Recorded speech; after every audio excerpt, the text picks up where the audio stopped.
Right, well, as we mentioned earlier in the program, exactly 1 year ago, on September 1st, 2022, the Polish government presented a comprehensive report detailing the material losses suffered by Poland during the Second World War, along with a pledge to demand money from Germany in reparations to the tune of 1.3 trillion euro. Thus far, Germany had refused to discuss the matter, but just a few days ago, U.S. Republican Congressman Chris Smith urged the U.S. government to support Poland's call for discussions with Germany. Joining us now with some more background on the matter is Simon Porter from the Polish Foreign Minister's political cabinet. Mr. Porter, thanks very much for joining us in the studio tonight. Thank you very much for inviting me. All right. Now, let's start with a year ago. Poland presented this claim for reparations, a pretty hefty sum of 1.3 trillion euro, certainly a noticeable amount. Now, what was Germany's response to that claim last year? The response to the war report, which you mentioned the figure of 1.3 trillion, it's always worth emphasizing that that total is a conservative total. In the war report, at the end of the war report, you'll see that there are 6 different ways that the total amount of reparations due to Poland after the Second World War could have been calculated, ranging from 6.2 trillion zloty all the way up to 58 trillion zloty. So, and these are all based on internationally accepted models. So the amount of 6.2 trillion zloty is the lowest, and it's also based on other criteria, which means that we discount lots of areas of Poland that simply don't come into the equation. As regards the German response, it was disappointingly glib. They just said the issue has been closed, and that's it. And up until just recently, that seems to be the position of the German government. Despite our efforts to engage both the domestic audience and international audience and to develop the discussion, to use our diplomatic powers to encourage others to join in writing and requesting help from lots of different international agencies, such as the United Nations, UNESCO, the European Union, the European Commission, and so on. That's right. What is their position? What is the position of these international agencies on this claim? Well, this is a thing. The position is that they accept the current status quo at the moment, that the issue seems to be resolved. That's a position that we contest, and the war report sets out the evidence to contest that. There are legal arguments, there are political arguments, but ultimately it's been disappointing how the international community has reacted to our claim simply to investigate this issue and to call Germany just to negotiate. So up until recently, the German position seems to have been no. However, just recently, a couple of days ago, they announced a project for a German-Polish memorial house to be built in Berlin. We remain cautiously optimistic that that project will come to fruition.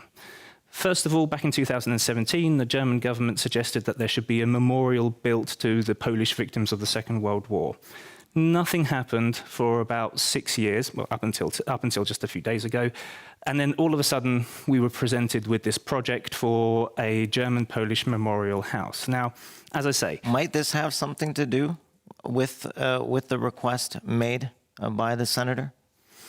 It's difficult to say. It's difficult to say. Certainly, the German diplomatic machinery has been aware of our efforts, and of course, they have been following us, as have other countries been following our diplomatic efforts around the world as well. And the Deputy Minister has traveled to numerous countries in the European Union, fellow states which were also World War II victim states, and other countries such as America and Britain. So we've been quite vocal in the places that we've visited to, the people that we've been speaking to, and the fact that we're seeking support from the international community. So it's difficult to say whether this is a reaction to Congressman Smith's input.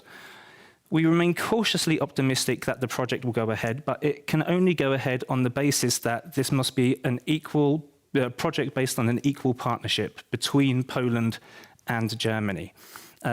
We are looking forward to contact from the German government, from German representatives, about what the next steps will be. Deputy Minister Malarczyk issued a statement today saying that he's invited members of the German government to engage in conversation, to engage in discussion, and to push the project forward. Now that they've suggested the project, let's get the wheels moving on this. All right. And how could the support of the U.S., if Poland does get the support of the Biden administration, how could that help its case, or can it in any way? Of course, America is both a strategic partner to Poland and Germany. The influence that America has is enormous. And the fact that Congressman Smith, who is the longest-serving congressman, a member of the Polish caucus, and has done fantastic work over the last number of years on human rights causes, has been brave enough to say that Germany should talk to Poland about this unresolved issue, the impact is immense. Immediately today, in discussions with colleagues around the world, we've now got interest. We've sent them the link to Congressman Smith's article, and straight away we're getting questions. What's going on? Why hasn't this been resolved? What's the issue? And suddenly we are now one step closer to filling in that knowledge gap. Because when we go around on our diplomatic missions, one thing that we very often encounter is a knowledge gap. Why is Poland doing what it's doing? What's the issue here? And so on. And so now it makes it a little bit easier for us to explain to a much wider audience about why it is that Poland is claiming compensation from Germany.